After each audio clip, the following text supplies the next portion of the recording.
V-Guard presents कौन जीत रहा है, को पावर्ड बाय सेंसोडाइन एंड विमल। बोलो जुबां केसरी। नाम क्या है आपका? मोहम्मद अफजल। जी, क्या करते हो अफजल? अपना बिजनेस करते हैं। क्या बिजनेस का? पोल्ट्री का, पोल्ट्री फीड्स का। क्या होता है ये? मुर्गी दाने का, पोल्ट्री फीड्स। पोल्ट्री फीड्स का।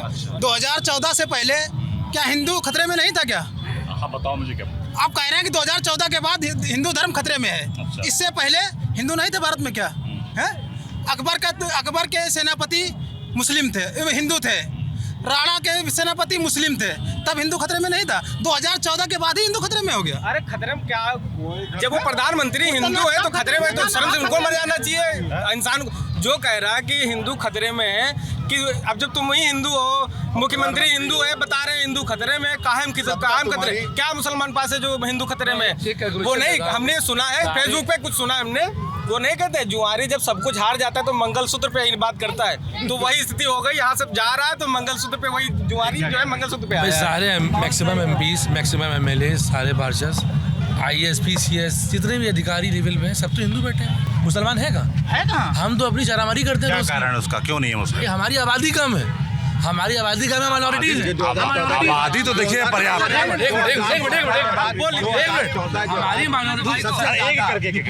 हम माइनॉरिटीज में आते हैं। हमारा मतलब ये कहने का, डरा किससे रहे?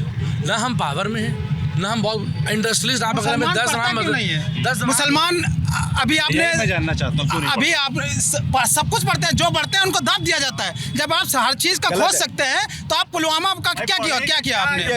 पुलवामा में अटैक हुआ, इतनी आरडीएक्स कहाँ से आई?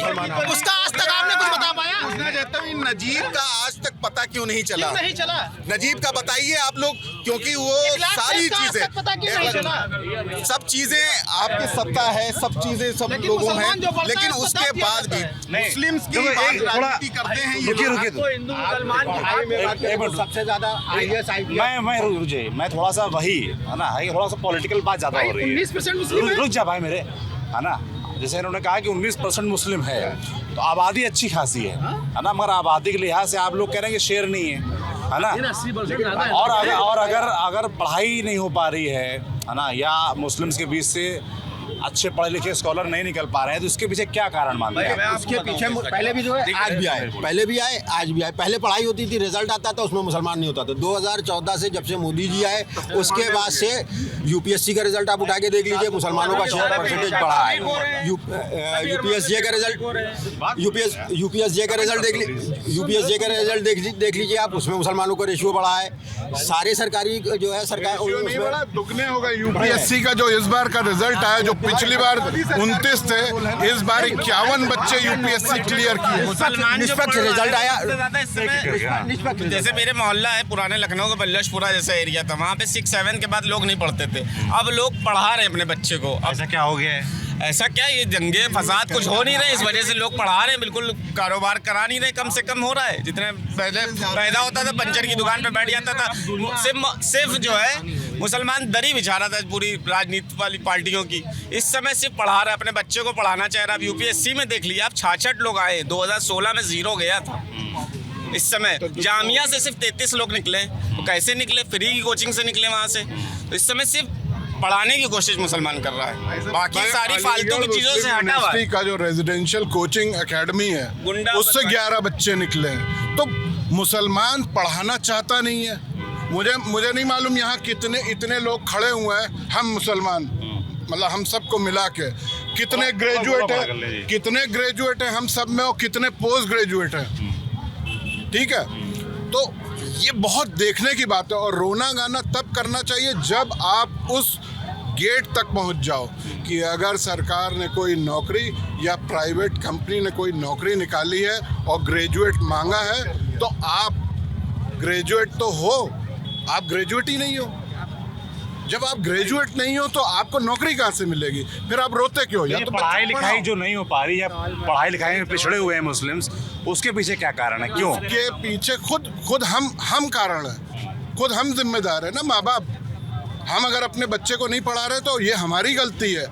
सरकार ने सरकारी स्कूल दे दिए, सरकारी यूनिवर्सिटियाँ हैं, प्राइवेट यूनिवर्सिटियाँ हैं, पढ़ाने के लिए सब कुछ है, सब कुछ खुला हुआ है। लेकिन आप जाओ तो लेकर आप एडमिशन तो लो, तब तो पढ़ाओगे। आपको यहाँ आ जाइए, घंटा घर पे 2 बजे पे आ जाइए। दोनों एक साथ बोल रहे हैं जी। नहीं, मैं कह रहा हूँ यहाँ पे आ जाइए, चौक में चले जाइए, नक्कास में कबाब पराठे 2 बजे तक 3 बजे तक खाते हैं। यहाँ पर भी यही माहौल रहता है, चाय पीते रहते हैं लड़के। तो मतलब आप लोग कह रहे हैं, आपका कहने का तात्पर्य है कि मुस्लिमों में पढ़ाई को लेकर या साक्षर होने को लेकर या करियर आगे बढ़ाने को लेकर क्या जागरूकता नहीं है? जागरूकता नहीं है। देखिए, मेरा नाम आयुष यादव है।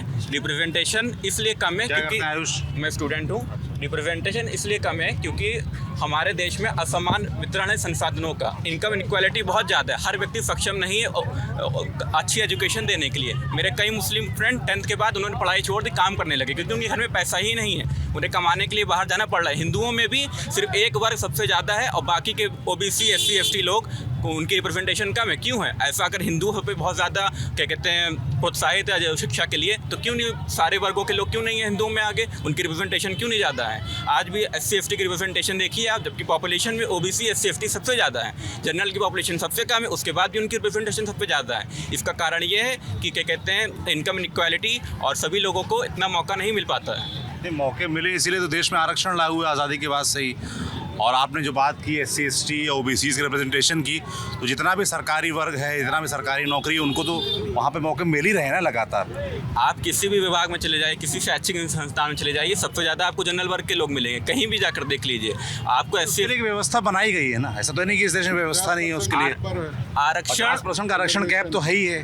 50% जो है वो जनरल कास्ट है, जनरल के लिए है, जिसमें सभी लोग भाग लेते हैं, है ना। आरक्षण का फिक्स है 50% गैप। हम लोगों को उतनी अच्छी शिक्षा मिल ही नहीं पाती। अगर कुछ अमीर लोग हैं जो CMS पे पढ़ा रहे हैं, उनके पास पैसा है, लेकिन अधिकांश आदमी जो गरीब लोग हैं, जो पिछड़े हैं, दलित हैं, वो सरकारी स्कूलों में जा रहे हैं। आप कह रहे हैं शिक्षा में इक्वालिटी आनी चाहिए कि सबको समान शिक्षा क्यों ना मिले। अगर उच्च शिक्षा मुसलमानों को दी जाएगी, वो उनकी भी रिप्रेजेंटेशन बढ़ेगी, लेकिन उनको कम पैसे में अच्छी शिक्षा नहीं मिल पाती। वो सरकारी जो बात इन्होंने कही है कि महंगा है, मतलब शिक्षा देना जो है, फीस वगैरह नहीं दे पा रहे लोग, ऐसा बिल्कुल भी नहीं है। सरकारी जितने भी स्कूल है वहाँ तो फीस ही नहीं देनी है आपको, फ्री एजुकेशन है। एक मिनट, मैं जवाब दे रहा हूँ। और UPSC का जितना बच्चा क्वालिफाई करता है सिविल सर्विसेज, सारे मैक्सिमम आप उठा के देख लो, जो सरकारी स्कूलों से, सरकारी यूनिवर्सिटी से ही निकलते हैं। वो बच्चे मेहनत करते हैं और वो क्वालिफाई करते हैं और वो ही प्रशासन चलाते हैं। इस देश का प्रशासन अगर चलाया है तो गरीब बच्चों ने चलाया है, जो पढ़े हैं, मेहनत की और सरकारी स्कूलों से पढ़ के निकले और उन्होंने खुद से मेहनत। आपका बच्चा पढ़ता है सरकारी स्कूल में यहाँ UP के? बिल्कुल, मेरी बेटी अलीगढ़ मुस्लिम यूनिवर्सिटी में है, सरकारी यूनिवर्सिटी यहाँ लखनऊ में। कोई आप मेरे को मालूम के बारे में जानते हैं? मालूम है, मेरे को मालूम है। अब मेरा बच्चा 8 साल का अलीगढ़ मुस्लिम यूनिवर्सिटी में तो पढ़ेगा नहीं, सरकारी पढ़ेगा, क्यों नहीं पढ़ेगा? 8 साल का है, तो आगे जाके पढ़ेगा, आगे जाके पढ़ेगा ना। अभी यहाँ का सरकारी विद्यालय का क्या है रेशियो? आप मिड डे मील दिखा दो तो आपको देशद्रोही साबित कर देंगे। आप सिर्फ मिड डे मील दिखा दो और वहाँ की व्यवस्था दिखा दो। आप वहाँ पे जो क्या शिक्षक हैं, उनको ABCD तक पूरी नहीं आती है और वहाँ पे बच्चे बोरी डाल के बैठते हैं वहाँ पे। ये सरकारी स्कूल की बात करें। हाँ, अगर मॉडल स्कूल बनाना है, दिल्ली जैसा बना के दो हमें, हम अपने बच्चों को वहाँ पढ़ाएंगे। और केंद्र स्कूल भारत में सिर्फ एक स्कूल अच्छा बना था कांग्रेस के समय में, केंद्रीय विद्यालय, जिसके लिए आज भी होड़ लगी हुई है कि वहाँ पे बच्चे एडमिशन नहीं ले पाते हैं। बीजेपी ने एक भी स्कूल का नाम बता दें इन 10 सालों में खोला हो केंद्र में। बाकी सरकारी स्कूल का आप अगर करने जाएंगे ना स्टिंग, तो आपको देशद्रोही कह देंगे। लखनऊ में 3 ब्रांचें राजनाथ जी ने बनवाई हैं। किस चीज़ की? केंद्रीय विद्यालय की ब्रांचें नहीं, नया स्कूल बताइए। नई स्कूल तो भैया कैसे ब्रांच नहीं बन रही है? एक ही सिर्फ अलीगंज में ही रहेगा क्या? अलीगंज में नहीं रहेगा। थोड़ा सा बहुत से हैं जो बनाए, उन्हीं ने बनाए। उन्हीं ने PGI में खुलवाया, उन्हीं ने RDSO में खुला और उन्हीं ने कैंट में एक खुलवाया सिर्फ। और सैनिक स्कूल भी एक राजनाथ सिंह जी ने खुलवाया, जो RSS के हवाले हो गया। अब RSS उसे संचालित करेगा।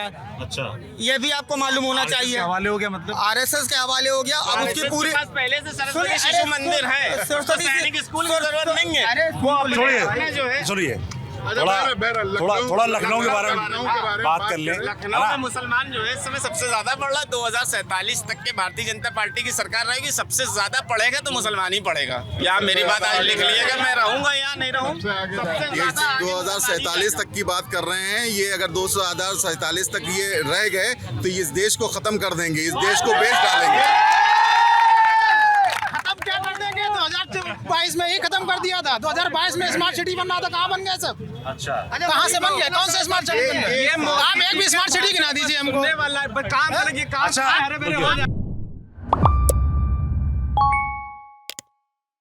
वी-गार्ड प्रेजेंट्स कौन जीत रहा है, को पावर्ड बाय सेंसोडाइन एंड विमल। बोलो जुबां केसरी।